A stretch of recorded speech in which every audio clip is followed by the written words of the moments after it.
ఈరోజు ఈ ఆశీర్వాదకరమైన విశ్రాంతి దినమందు రండి ఆత్మ మరియు పెండ్లి కుమార్తె వద్దకు రమ్ము అని పేరుగల ఉపదేశంతో దేవుని వాక్యమును అధ్యయనం చేద్దాం. దేవుడు పరిశుద్ధ గ్రంథమును నమోదు చేసిన తర్వాత చివరిలో ఆయన ఒక హెచ్చరికను వదిలివేశారు. రండి పరిశుద్ధ గ్రంథం యొక్క చివరి అధ్యాయమైన ప్రకటన 22వ అధ్యాయం వద్దకు వెళ్దాం. రండి ప్రకటన 22వ అధ్యాయం 18వ వచనాన్ని చూద్దాం.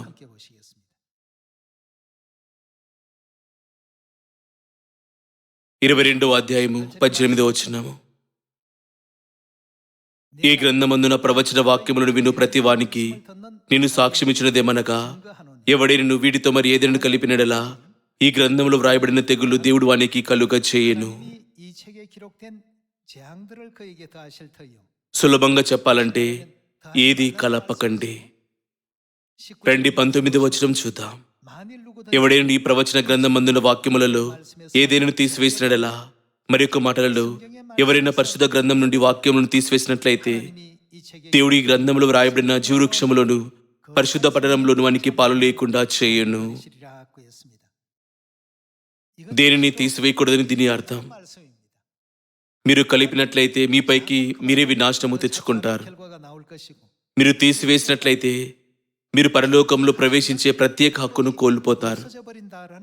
ఈ బోధన మనను ఏది కలపక తీసివేయక దేవుని బోధనను విశ్వాసపూర్వకంగా వెంబడించవాలని కోరటం లేదా? కాబట్టి ఏది మార్చకుండా పరలోకం కొరకు నిరీక్షించువారు ఎవరి వద్దకు వెళ్ళవలనని పరిశుద్ధ గ్రంథం సెలవిస్తున్నదో మనం స్పష్టంగా చూడవలెను.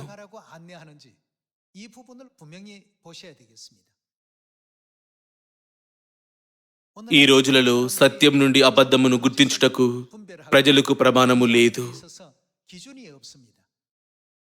ఏదైనా తమ ఇష్టాలతో సరిపోలినప్పుడు లేదా అనేక మంది దానితో ఏకీభవించినప్పుడు వారు దాన్ని నిజమైనదిగా పరిగణిస్తారు, మరి వ్యతిరేకమైనది తప్పుగా భావిస్తారు.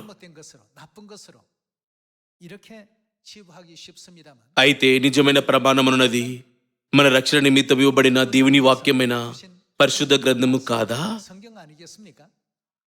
ఈ రోజు రండి దేవుడు మనను ఎవరి వద్దకు వెళ్ళవనని చెప్పారో కనుగొని పరిశుద్ధ గ్రంథంలో ఏది మార్చకుండా నిత్య జీవమును గల మార్గాన్ని కనుగొందాం. రండి ప్రకటన 22వ అధ్యాయం 17వ వచనం వద్దకు వెళ్దాం. ప్రకటన 22వ అధ్యాయం 17వ వచనము. ఆత్మయు పెండ్లి కుమార్తెయు వారేం చెప్పుచున్నారు? రమ్ము అని చెప్పుచున్నారు. మానవాళి ఎవరి వద్దకు వెళ్ళవలెను? ఆత్మ మరియు పెండ్లి కుమార్తె వద్దకు రమ్ము. అయితే తర్వాతి వచనం ఈ వాక్యములకు కలపకూడదు లేక అందులో నుండి తీసివేయకూడదని సెలవిస్తుంది. ప్రతి ఒక్కరూ మనం ఎవరిపై ఆధారపడవలను పరిశుద్ధ గ్రంథం ముందే మనకు సమాధానాలు ఇస్తుంది. గొప్ప సిద్ధాంతాలు తలెత్తినప్పటికీ మనం ఎవరిని వెదకవలను? మనం ఆత్మ మరియు పెండ్లి కుమార్తెను వెదకవలను. ఇది పరిశుద్ధ గ్రంథం యొక్క చివరి వాక్యం మరియు దేవుని యొక్క అభ్యర్థన. రండి 17వ వచనాన్ని మరలా చూద్దాం. ఆత్మయు పెండ్లి కుమార్తె రమ్ముని చెప్పుచున్నారు, వినువాడును రమ్ముని చెప్పవలను, దప్పిగొన్న వాని రానిమ్ము, ఈ చేయించు వారిని జీవజలమును ఉచితముగా పుచ్చుకొను నిమ్ము.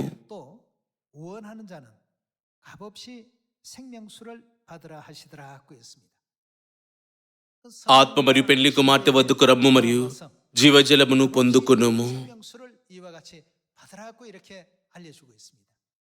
సులభంగా చెప్పాలంటే జీవజలం అన్నది నిత్య జీవము కదా. దీనికి సంబంధించి రండి యోహాను 4వ అధ్యాయం 5వ వచనాన్ని చూద్దాం.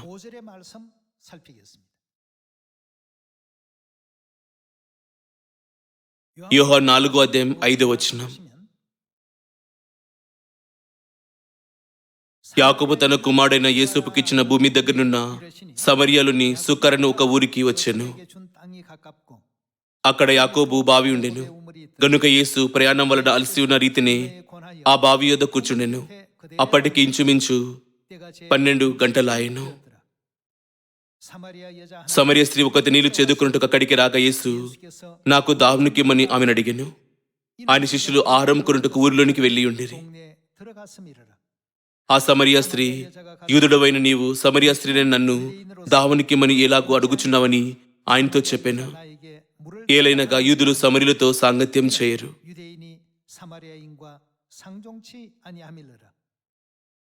అందుకు యేసు, నీవు దేవుని వరమును నాకు దాహమునికిమ్మని నిన్ను అడుగుచున్న వాడెవడు? అది ఎరిగి ఉంటే నీవు ఆయనను అడుగుదు, ఆయన ఆమెకు ఏమిచ్చును? జీవజలమిచ్చునని ఆమెతో చెప్పాను. సులభంగా చెప్పాలంటే అది జీవజలము. యేసు సమరియలోని సుక్కరు అనబడే గ్రామంలో ఒక బావి వద్ద ఒక స్త్రీతో మాట్లాడాను. తనను దాహానికిమ్ము అని అడిగినది ఎవరో ఆమెకు తెలిసినట్లయితే ఆమె ఏమి చేస్తుంది? ఆమె జీవజలం కొరకు అడిగి ఉండేది. ఇది చాలా ముఖ్యమైన విషయం. 2:14 వద్దకు వెళ్దాం. 2:14 చూద్దాం. నేనిచ్చు నీళ్లు త్రాగువాడు ఎప్పుడునూ దప్పిగొనడు. నేను వానికిచ్చి నీళ్లు నిత్య జీవమునకై వానిలో ఊరడి నీటి బొగ్గగా ఉండునని ఆమెతో చెప్పాను.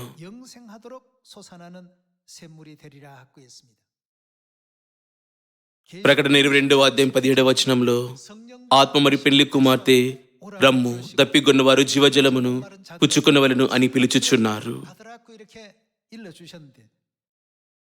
యోహాను 4 యేసు నాకు దాహమునికిమ్మని నిన్ను అడుగుచున్న వారెవరు? అది ఎరిగి ఉంటే మీరు ఆయనను జీవజలమును అడిగెదరు అని చెప్పారు.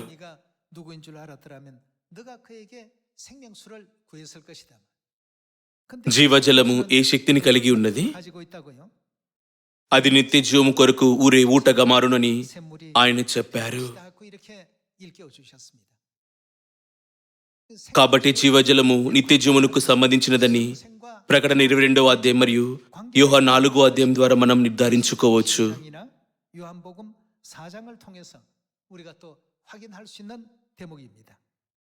ప్రకటన 22 ఆత్మ మరియు పెళ్లి కుమార్తె జీవజలం ఇచ్చునని వ్రాయబడెను.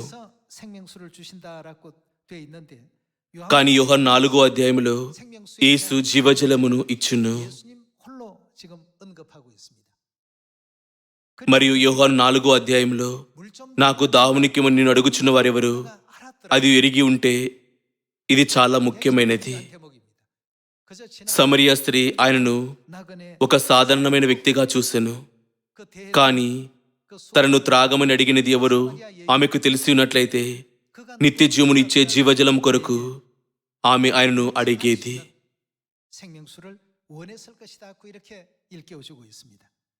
2 యోహాను 7 వద్దకు వెళ్దాం.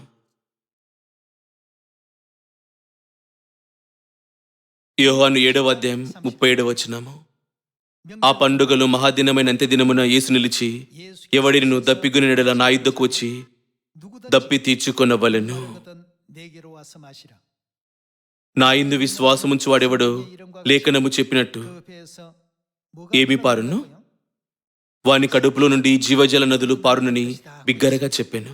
దప్పిగొన్నవారు నా యుద్ధకు వచ్చి దప్పి తీర్చుకొనవలెను.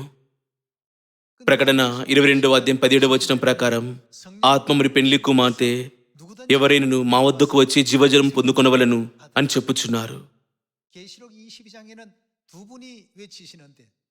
ఏమైనప్పటికీ యోహాను 4 మరియు యోహాను 7 యేసు మాత్రమే జీవజలమును ఇచ్చును. 2 యెషయా 49:8 చూద్దాం.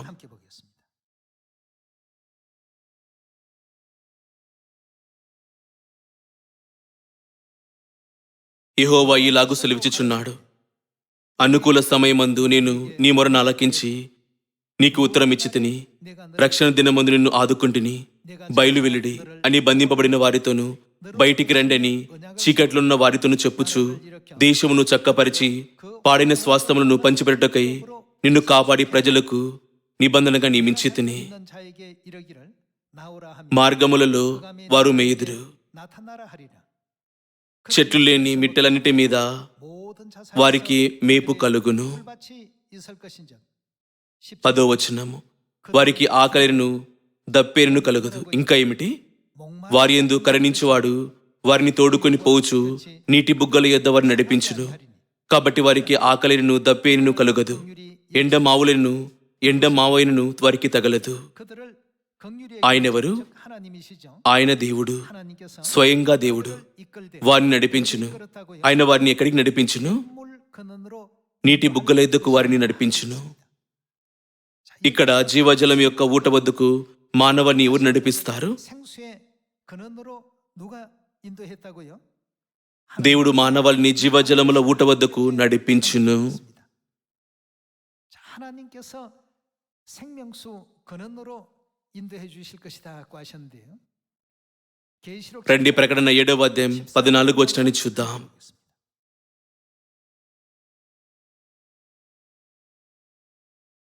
ప్రకటన 7వ అధ్యాయం 14వ వచనం. అందుకు నేను, అయ్యా నీకే తెలుననగా అతడు ఇలాగు నాతో చెప్పెను, వీరు మహాశ్రమల నుండి వచ్చినవారు, గొర్రెపిల్ల రక్తములో తమ వస్త్రములను ఉదుక్కొని వాటిని తెలుపు చేసుకునేది. అందువలన వారు దేవుని సింహాసనం ఎదుట ఉండి రాత్రింబగళ్ళు ఆయన ఆలయంలో ఆయనను సేవించుచున్నారు. సింహాసనస్థుడైన వాడు తాని తన గుడారము వారి మీద కప్పును.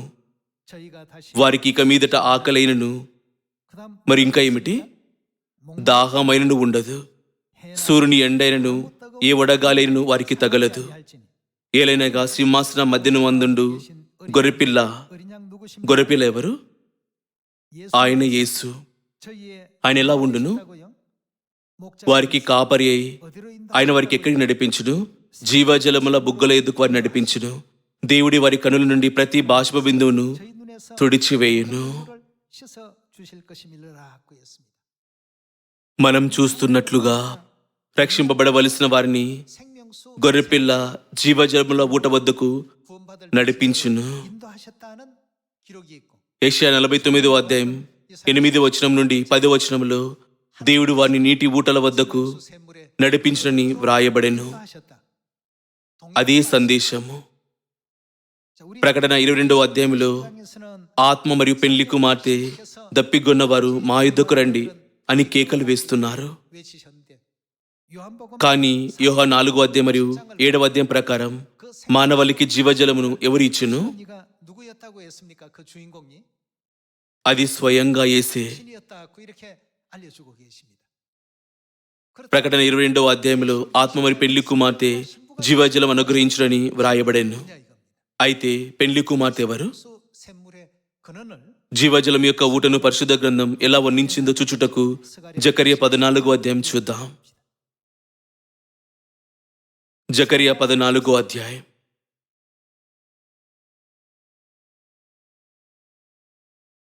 రండి 7వ వచనం చూద్దాం. ఆ దినము ప్రత్యేకమైనదిగా ఉండును.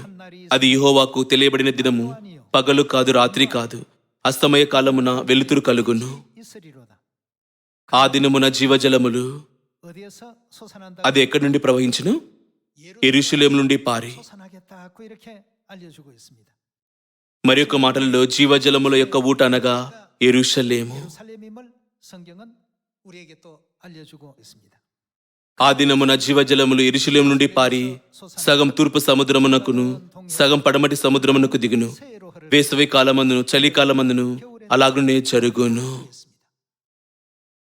రక్షింపబడవలసిన తన ప్రజలను జీవజలముల ఊట వద్దకు దేవుడు నడిపించునని యెషయా 49వ అధ్యాయం మరియు ప్రకటన 7వ అధ్యాయం మనకు జ్ఞానోదయం చేస్తుంది.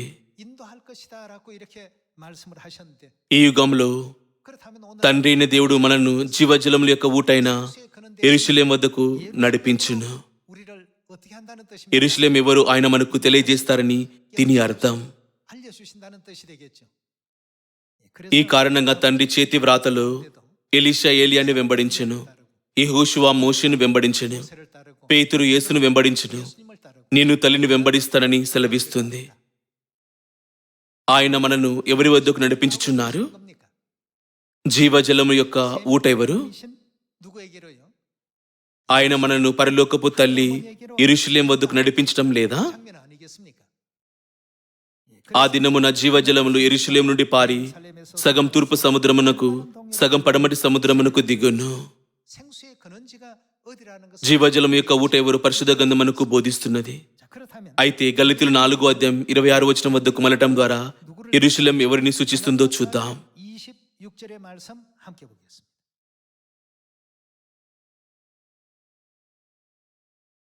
గలతీలు 4:26.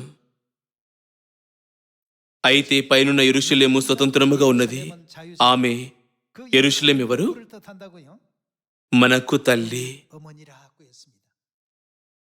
2000 సంవత్సరాల క్రితం సుక్కరు అనబడి పట్టణంలో యేసు నాకు దాహమునిక్యమని అడుగుచున్న వారెవరు? అది ఎరిగి ఉంటే మీరు ఆయనను జీవజలమును అడిగెదరు అని చెప్పారు. 요한계시록 మరియు ఇది ప్రకటన గ్రంథం 22:17 పరిశుద్ధాత్మకు అనుగుణంగా ఉంటుంది. 20부분에 해당이 되겠습니다. 남성 ఆయన పరిశుద్ధాత్మ అయిన దేవుడు దేవుని యొక్క పురుష స్వరూపము. 계시록 ఆయనను ప్రకటన 22:17 ప్రకారం జీవజలను ఎవరు ఇస్తారు? ఆత్మ మరియు పెండ్లి కుమార్తె. 주시니까 పెండ్లి కుమార్తె కూడా నమోదు చేయబడినందున 그 신부 పెండ్లి కుమార్తెకు సంబంధించి దేవుని కొరకు మరొక పాత్ర ఉన్నది. 또 있으라는 것입니다. రక్షింపబడే వారిని ఆయన జీవజలముల ఊట వద్దకు నడిపించును. 주시는 것. మరొక మాటలలో 하나님의 또 하나 తన పిల్లలను పెండ్లి కుమార్తె అయిన 말하면 పరలోక తల్లి యెరూషలేం వద్దకు 신부 대신 నడిపించడం పరిశుద్ధాత్ముడైన దేవుని యొక్క పాత్ర. 것이 하나님의 역할이었다는 사실을 확인할 수 있는 대목들이죠. జకర్య 14 ఆదినమందు యెరూషలేం నుండి జీవజలం ప్రవహించును 수가 అని వ్రాయబడెను. 솟아나더라고 했는데 예루살렘 గలితీలు 4 ప్రకారం యెరూషలేం ఎవరు? 누구로 표현되어 있습니까? 위에 있는 పైనున్న యెరూషలేము స్వతంత్రముగా ఉన్నది. ఆమె మనకు 어머니라고 తల్లి. 일깨워주고 있습니다. అంతిమంగా జీవజలం యొక్క ఊటైన 생명수 తల్లి అయిన దేవుని పట్ల పిల్లలను మేలుకొలుపుటకు 우리 시온에 తండ్రి అయిన దేవుడు ఈ భూమిపైకి రెండవసారి వచ్చారు. 이제 이 땅에 오셨고 తండ్రి చేతి వ్రాతలో ఆయన నేను తల్లిని వెంబడిస్తాను అని చెప్పారు. 라고 하는 이와 같은 మరియు యోహాను 13:15 గురించి ప్రస్తావిస్తూ 너희에게 నేను చేసినట్లు మీరును చేయవలనని మీకు మాదిరి చూపించానంటూ మనం ఆమెను వెంబడించవలని మనకు జ్ఞానోదయం చేశారు. కాబట్టి తండ్రి మరియు తల్లి నడిపిస్తున్న సువార్తలో 하나님 మనం దేవుని బోధనలకు సానుకూలంగా పాటించవలెను. 우리 모두가 꼭 되셔야 되겠습니다. అయితే 그렇다면 ఈ యుగంలో మనం ఏమి చేయవలెను? 무엇인가? రండి యెషయా 62:6 చూద్దాం.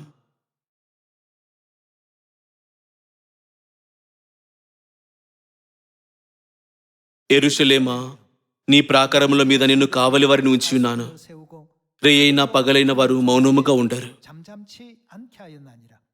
యెహోవా జ్ఞాపకర్తలారా విశ్రమింపకుడి. 하시는 자들아 ఆయన యెరూషలేమును స్థాపించు వరకు.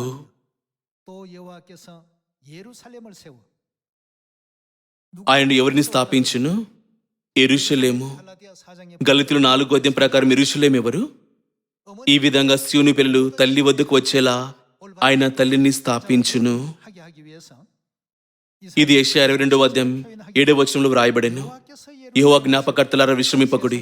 ఆయన యెరూషలేమును స్థాపించే వరకు ఆయన ఆమెను ఏం చేయును? లోకమంతటా దానికి ప్రసిద్ధి కలుగజేయ వరకు ఆయనను విశ్రమింపనీయకుడి. యెరూషలేము గోడలపై కావలి వారు రేయైనను పగలను ఎన్నటికీ మౌనంగా ఉండకూడదు. వారు యెరూషలేము గురించి ప్రకటించవలెను. 예루살렘에 대한 부분이 되겠습니다. ఈ యుగంలో మనం విశ్రాంతినం, పస్కా, 3 పండుగలు మరియు క్రొత్త నిబంధన యొక్క అన్ని నియమాలను ప్రకటించవలెను. 분명히 많이 전파해야 되겠습니다. ఏమైనప్పటికీ మనం తండ్రి మరియు తల్లిని తెలుసుకున్నప్పుడు మాత్రమే మనం తండ్రి మరియు తల్లి వద్దకు రాగలము. 않겠습니까? ఒకరు అధిక జ్ఞానం కలిగి ఉన్నప్పటికీ ప్రజలకు నిత్య జీవమును అనుగ్రహించగలిగే జీవజలముకు ఊటైన తండ్రి మరియు తల్లి వద్దకు వారు రాలేరు. 축복을 허락하실 수 있는 그 아버지 어머니께 나올 수 있겠느냐는 것입니다. యేసు యొక్క కాలంలో కూడా యూదులు ధర్మశాస్త్రం యొక్క అధిక జ్ఞానం కలిగినను వారు యేసును స్వీకరించలేకపోయారు. 실제 이 땅에 ఈ కారణంగా వారికి రక్షణ ఎన్నటికీ అనుగ్రహించబడలేదు. 그들에게 구원이 결단코 허락되지 않았습니다. మనకు జీవజలమును నిత్య జీవమును ఇవ్వగలిగే 수 있는 ఆత్మ మరియు పెళ్లి కుమార్తె వద్దకు మనం వెళ్ళవలనని దేవుడు కోరుచున్నారు. 이렇게 하나님 మరియు ప్రకటన 22 దేవుని వాక్యములకు ఎన్నడూ కలపకూడదు లేదా అందులో నుండి తీసివేయకూడదు. 빼지도 말라. ఆత్మను మరి పెళ్లి కుమార్తెను వెదకి వారి ఎద్దుకు వెళ్ళుము అని చెప్పుచున్నారు. 이게 이제 పరిశుద్ధ గ్రంథం చివరిలో దేవుడు మానవాళిని 마지막 అడుగుచున్నది 하나님께서 ఇదే. 우리 인류에게 당부하시는 장면입니다.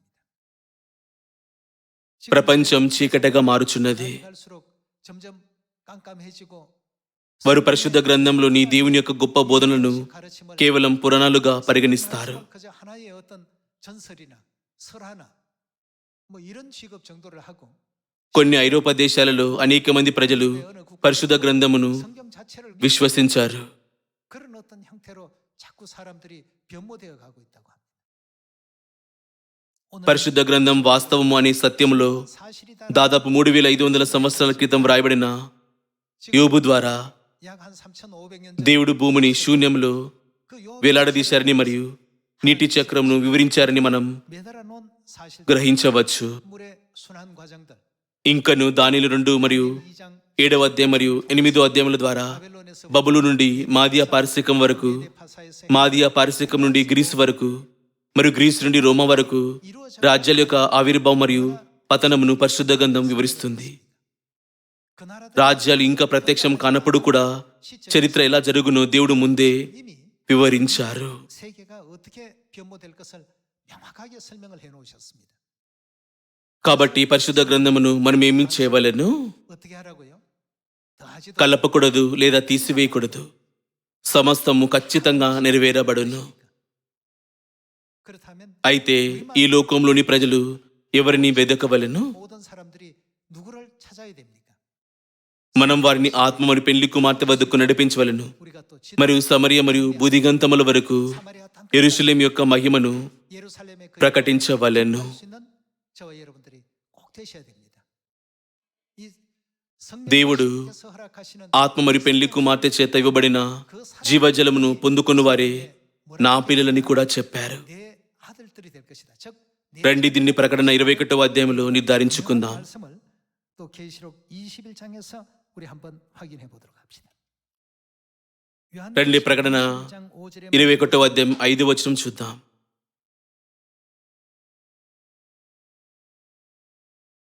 అప్పుడు సింహాసనాసీనుడై ఉన్నవాడు ఇదిగో సమస్తమును నూతనమైనవిగా చేయుచునని చెప్పెను. మరియు ఈ మాటలు నమ్మకమును నిజమునై ఉన్నవి గనుక వ్రాయుమని 뜻하고요. ఆయన నాతో చెప్పుచున్నారు. దీని అర్థం ఏమిటి? ఈ మాటలు 100% నమ్మదగినవి కాబట్టి మనం వీటిని నమ్మవలెను. 으로 신뢰하라. 5వ వచనం. 5절의 말씀입니다. అప్పుడు సింహాసనాసీనుడై ఉన్నవాడు 보라 내가 ఇదిగో సమస్తము నూతనమైనవి గాను చేయుచునని చెప్పాను. మరియు ఈ మాటలు నమ్మకమును నిజమునై ఉన్నవి గనుక వ్రాయుమని ఆయన నాతో చెప్పుచున్నాడు. 또 내게 말씀하여 మరియు ఆయన నాతో ఇట్లనెను, సమాప్తమైనవి. నేను అల్ఫాయు ఒమేగాయు అనగా ఆది అంతమునే ఉన్నవాడను.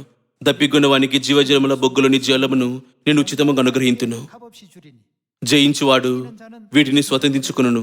నిన్నతనికి ఆయన ఎవరై ఉందును? 저의 뭐가 된다고요? దేవుడునై ఉందును. 그는 అతడు నాకు కుమారుడై ఉండును. 야구 했습니다. జీవజలముల యొక్క ఊటైలైన ఆత్మ మరియు పెళ్లి కుమార్తె యొద్దకు వచ్చి 과 신부를 విశ్వాసం కలిగి ఉన్న వారికి 확신하는 ఏమి జరుగును? 신앙 안에 있는 사람들은 다 어떻게 된다고요? వారు 그들이 తన పిల్లలగుదురని దేవుడు మనకు తెలియజేశారు. 하나님께서는 분명하게 일깨워 주셨습니다. ఈ పిల్లలు పరలోకంలో రాజులుగా యుగయుగాలు పరిపాలించదరని ప్రకటన 22వ అధ్యాయం మనకు బోధిస్తున్నది. 왕노릇 할 자들이라고 일깨워 주고 있죠. రండి 22వ అధ్యాయం వద్దకు వెళ్దాం. 3절에 రండి 3వ వచనం చూద్దాం. ఇక మీదట శాపగ్రస్తమైనది ఏదియూ దానిలో ఉండదు. దేవుని యొక్క గొర్రెపిల్ల యొక్క సింహాసనము దానిలో ఉండును. 종들이 그를 섬기며 ఆయన దాసులు ఆయనను సేవించుచు ఆయన ముఖ దర్శనమును చేయుచుందురు. 있으리라. ఆయన నామము వారి నొస్సల ఎందుండును. 불과 햇볕이 రాత్రికైనను ఉండదు, దీపకాంతిను సూర్యకాంతిను వారికి అక్కరలేదు. దేవుడిన ప్రభువే వారి మీద ప్రకాశించును. వారు ఏం చేయుదురు? యుగ యుగములు రాజ్యము చేయుదురు. 22వ అధ్యాయం 1వ వచనంలో యుగ యుగాలు పాలించే వారి యొక్క లక్షణాలను మనం చూడవచ్చు. 1절에서는 이렇게 알려주고 있습니다. రండి 22వ అధ్యాయం 1వ వచనం చూద్దాం. అంతటా దేవదూత నాకు చూపించెను. దేవదూత నీకు ఏమి చూపించెను? మరియు స్ఫటికం వల్లే మెరుగునట్టి జీవజలముల నది దేవుని యొక్క గొర్రెపిల్లకు సింహాసనం నది నుండి ఆ పట్టణపు రాజవీధి మధ్యను ప్రవహించుట ఆ దూత నాకు చూపెను. ఆ నది యొక్క యువలను ఆవలను జీవవృక్షముండెను. అది నెలలకు ఫలించుచు 12 కాపులు కాయను. ఆ వృక్షం యొక్క ఆకులు జనములకు స్వస్థపరచుటకై వినియోగించును. 하여 있더라. ఇక మీదట శాపగ్రస్తమైనదేది దానిలో ఉండదు. దేవుని యొక్క గొర్రెపిల్ల యొక్క సింహాసనం నుండి దానిలో ఉండును. 그의 종들이 그를 ఆయన దాసులు ఆయనను సేవించుచు ఆయన ముఖ దర్శనము చేయుచుందురు. ఆయన నామము వారి నొసలేందుండును. రాత్రి ఏకైనడును ఉండదు. దీపకాంతిను సూర్యకాంతిను వారికి అక్కరలేదు. దేవుడిన ప్రభువే వారి మీద ప్రకాశించును. వారి యుగములు రాజ్యం చేతురు. 왕노릇 하리로다 하였습니다. జకరియా 14:7 ప్రకారం జీవజలము ఎవరి నుండి ప్రవహించును? 흘러나더라고 했습니까? యెరూషలేం నుండి. 에서 흘러나더라. ప్రకటన 22వ అది యెరూషలేం గురించి 예루살렘에서 ప్రస్తావించలేదు. 아니라 하나님의 보좌에 జీవజలము దేవుని యొక్క సింహాసనం నుండి ప్రవహించును. 단편적으로 보시면 సరళంగా 곡해하기 쉽습니다. దీనిని అపార్థం చేసుకోవడం సులభం. అయితే దేవుడు అదే విషయాన్ని వివరిస్తున్నారు. 설명하고 계신데 예레미야 రండి ఇర్మియా 3:17 చూద్దాం. 함께 보시겠습니다.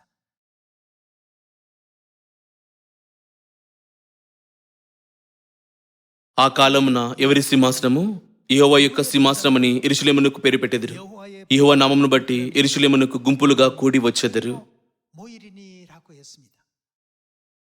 ప్రకటన 22వ దేవుని యొక్క సింహాసనం నుండి జీవజలం ప్రవహించును. 솟아난다는 말, మరియు జకరియా 14వ 또 스가랴 6-8 యెరూషలేము నుండి జీవజలము ప్రవహించును. 예루살렘에서부터 솟아난다는 말씀입니다. ఈ వచనాలు రెండు భిన్నమైన విషయాల గురించి మాట్లాడుతున్నాయా? వాటికి ఒకే అర్థం కలదు. 말씀입니다. యెరూషలేం ఎవరు? 누굽니까? ఆమె మన తల్లి. 내용을 పరిశుద్ధ గ్రంథం దీని గురించి వివిధ కోణాల నుండి వివరిస్తుంది. కొన్నిసార్లు యెహోవా యొక్క సింహాసనం అని, కొన్ని మార్లు యెరూషలేం అని. 결국 ఇర్మియా 3:17 యెరూషలేము దేవుని యొక్క సింహాసనం అని బయలుపరచబడను. 하나님의 보좌라고 알려주고 있습니다. 결국 యెరూషలేము నుండి జీవజలము ప్రవహించని దీని అర్థం కాదా? 솟아난다는 뜻 아니겠습니까? 2000 సంవత్సరాల క్రితం యేసు సమరియా స్త్రీతో మాట్లాడుచుండగా ఆయన, 사마리아 నాకు దాహమునిక్కిమని 말씀을 하실 때 నిన్ను అడుగుచున్న వారెవరో 물을 좀 అది ఎరిగి ఉంటే 누구인 줄 너가 알았더라면 నీవు ఆయనను 너가 오히려 జీవజలం కొరకు అడుగుదు అని చెప్పారు. 원하고 구했을 것이다. 오늘 ఈ యుగంలో ఇదే నిజం. ప్రకటన 22:17 성령과 ఆత్మ మరి పెండ్లి కుమార్తె ఎవరో ప్రజలకు తెలిసి ఉన్నట్లయితే వారు ఆత్మ మరి పెండ్లి కుమార్తె వద్దకు వెళ్లి జీవజలం కొరకు అడుగుదురు. 예, 생명수 జీవజలము నిత్యజీవం కొరకు ఊరే నీటి బొగ్గగా మారును. 것이다고 알려주셨으니까 కాబట్టి మనం నిత్యజీవం కొరకు ఆత్మ మరియు పెండ్లి కుమార్తెను అడగవలెను. అప్పుడు మాత్రమే మనం పరలోకానికి తిరిగి వెళ్ళగలం. 다시는 사망이 మరణమిక ఉండని లోకము. 영원한 అంతేకాకుండా దేవుడు మనను ఏమని పిలుస్తారు? 지에서 하나님께서는 그 사람들을 누구라고 칭하시고 మీరు 내 నా కుమారులు, 또내 మీరు నా కుమార్తెలు. ఈ రోజు మనం ఆత్మ మరియు పెండ్లి కుమార్తె యొక్క పిలుపునకు స్పందిస్తూ కలిసి ప్రోగయ్యాము. 께서 오라 하시는 그 부르심에 부응해서 이 한 자리에 또 모두가 모였고 దేవుడు మనకు బోధించినట్లుగా మనం విశ్రాంతిన మరియు పస్కాను ఆచరిస్తాము. 절을 지키고 또 మనము 3-7 పండుగలను ఆచరిస్తాము. 어떤 규례 안에 మరియు క్రొత్త నిబంధనలో తండ్రి మరియు తల్లితో కలిసి నడుస్తాము. 하나님께서 దేవుడు మన కొరకు మహిమ గల సింహాసనములను సిద్ధపరచుచున్నారు. 자리들을 예비하고 있습니다. కొందరు వ్యక్తులు కల్పించిన కల్పిత కథల పట్ల 지은 얘기 మనం దృష్టి పెట్టవలసిన అవసరం లేదు. 이런 우리가 흥미를 가질 필요가 없습니다. దేవుని యొక్క వాగ్దానం యందు విశ్వాసంతో మనం 약속에 대한 మరింత ఆశీర్వాదకరమైన, ఫలవంతమైన 이 삶을 మరియు ఆశాజనకమైన జీవితాన్ని జీవించదమని నేను ఆశిస్తున్నాను. 살아갈 수 있는 저와 여러분들이 꼭 되었으면 좋겠습니다. 우리의 పరలోక తండ్రి మరియు పరలోక తల్లి మనకు ఆశనిచ్చారు. 항상 మనం ఎల్లప్పుడూ వారి కృతజ్ఞతలు మరియు స్తుతులు చెల్లించకూడదా? 우리 모두가 돼야 되지 않겠습니까? 그리고 ఇప్పుడు ఆర్థిక వ్యవస్థ బాగాలేదు. 여러 가지 మరి అనేక పరిస్థితులు ప్రతికూలంగా ఉన్నాయి. ప్రజల జీవితాలు కష్టంగా ఉండే యుగంలో మనం జీవిస్తున్నాము. 그런 시대 속에 우리가 살고는 있지만 우리 అయితే ఈ జీవితమే సర్వస్వం కాదు కదా? 잠시 ఈ తాత్కాలిక ప్రపంచం తర్వాత మనం వెళ్ళబోయే పరలోకం గురించి ఆలోచిస్తూ 오늘의 어떤 수고 రండి మనం ఈనాటి కష్టాలను జయిద్దాం. 그 고난 తద్వారా మనం నిత్య పరలోక రాజ్యంలో 하시고 영원한 నిత్య జీవమును మరియు 세세토록 ఆశీర్వాదాలను 영생을 수 있는 ఆనందించగలము. 다 되어 주시기를 부탁드리겠습니다. మనం సంతోషంగా ఉన్నాం. ఎందుకనగా మనకు తండ్రి మరియు తల్లి ఉన్నారు. 행복합니다. మనం సంతోషంగా ఉన్నాం. ఎందుకనగా పరలోక రాజ్యం ఉన్నది. 또한 మనం కలిసి ఉన్నందున సంతోషంగా ఉన్నాం. 또 더 행복합니다. నేను మాత్రమే ఉన్న ప్రపంచంలో ప్రతి ఒక్కరు జీవిస్తున్నప్పటికీ మనం మన యొక్క ప్రపంచంలో ఒకరినొకరు శ్రద్ధ వహించుకుంటూ జీవిస్తాము. 서로를 배려할 줄 알고 రండి, తండ్రి మరియు తల్లి చేత ఇవ్వబడిన నేను మిమ్మల్ని ప్రేమించిన ప్రకారం ఒకరినొకరు ప్రేమింపవలెను అనే ఆజ్ఞను సానుకూలంగా గైకొంటూ ఒకరికొకరు ప్రోత్సహించుకుందాం. 서로에게 힘이 되고 용기가 되고 పరలోకం పట్ల మన ఆశను మనం మరిచినప్పుడు వేదన, బాధ మరియు ఆందోళన తలెత్తుతాయి. 내가 일어나고 또 고민이 생깁니다. దేవుడు పరలోకంలో గొప్ప ఆశీర్వాదాలను నిల్వ చేస్తున్నారని కాబట్టి 축복을 지금 쌓고 మీరు శ్రద్ధగా పరిగెత్తవలనని నేను మిమ్మల్ని అడుగుతున్నాను. 하는 ఇంతటితో నేను ఈ ఉపదేశాన్ని ముగించాలనుకుంటున్నాను. చాలా ధన్యవాదములు.